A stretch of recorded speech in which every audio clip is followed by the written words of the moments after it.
There is a lot to digest tonight, from the capture of the tankers to the mixed messaging, the denials on the downed Iranian drone. And let's bring in Christopher Nawain, military affairs analyst, who's joining us. And joining me on set is Jason Brodsky, policy director of United Against Nuclear Iran. Thank you both for joining me on this very, very tense day. The past few hours have been really crazy. A lot of stress on an international relations and diplomatic level. Christopher, I want to start with you. Would you say the Iranian reaction was almost inevitable after its own oil tanker was seized last week? Not necessarily. I mean, Iran's making decisions from, I think, a point of pressure at this point. I mean, their economy is reducing. They're under a lot of pressure, so they're going to act out. They're trying to show that they're strong to try to sort of intimidate Europe. I mean, they know this isn't going to work with the United States, so they're acting out because they're trying to show some form of strength, using these obscure maritime laws to engage in aggressive behavior because they're feeling the pressure economically. So I think that's what's driving this behavior now. All right. And Jason, I mean, you've said this has been a really tense and crazy few months. Today, we were all on edge.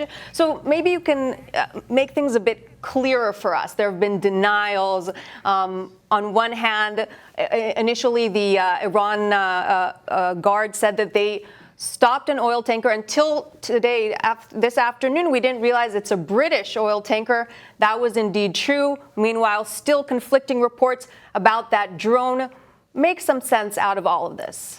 Well, Iran is really negotiating and engaging with the world, as we saw with Javad Zarif in New York this week. And at the same time, they're raging at the world with the IRGC seizing British ships, droning, bombing, assassinating throughout the region. And so this is the two sides of really the same terror coin that Iran employs. And this is part of their strategy. It's coordinated, and it's part of developing their own leverage to match the U.S. maximum pressure campaign.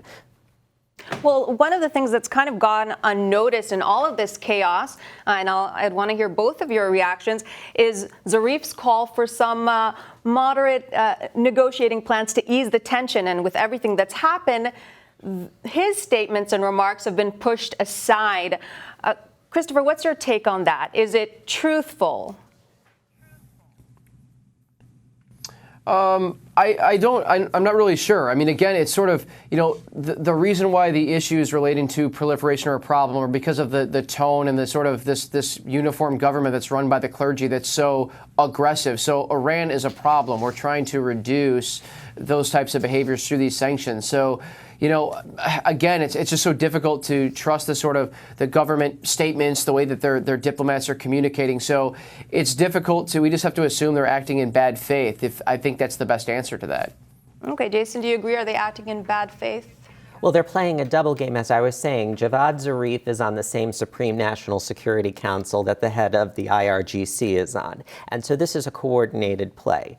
And Javad Zarif does not have decision-making authority. The Supreme Leader has constitutional control over foreign policy and the armed forces. And so Javad Zarif likes to put on a show in New York to try to appease the Europeans and try to get them to pressure the United States. But at the same time, there's not much Europe can do, because the maximum that Europe can really deliver to maintain the JCPOA may never come close to the minimum Iran will accept to remain in the accord. And wouldn't you say the escalations really started, or things began to escalate once the U.S.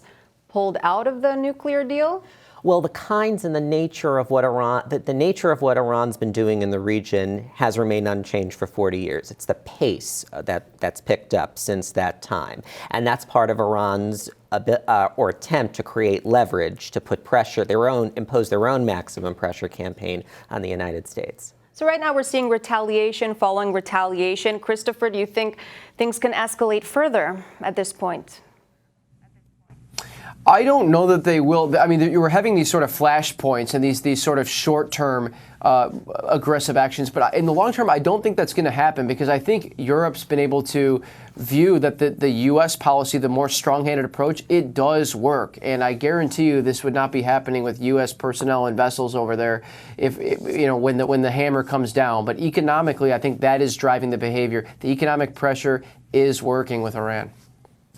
Do you believe it's economic pressure that's driving everything? I agree.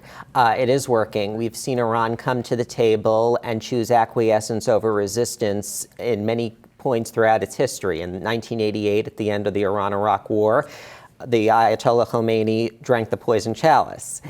In 2012 and 2013, when the punishing multilateral sanctions were on Iran at their height, Iran came to the negotiating table. So we're seeing Javad Zarif put out feelers, and so this is all a dance in the lead up to a negotiation. But eventually they will have to come back to the negotiating table, and right now it's maybe a game of power. Right. Christopher Nyween and Jason Brodsky, thank you so much for weighing in and for joining us on this very stressful day.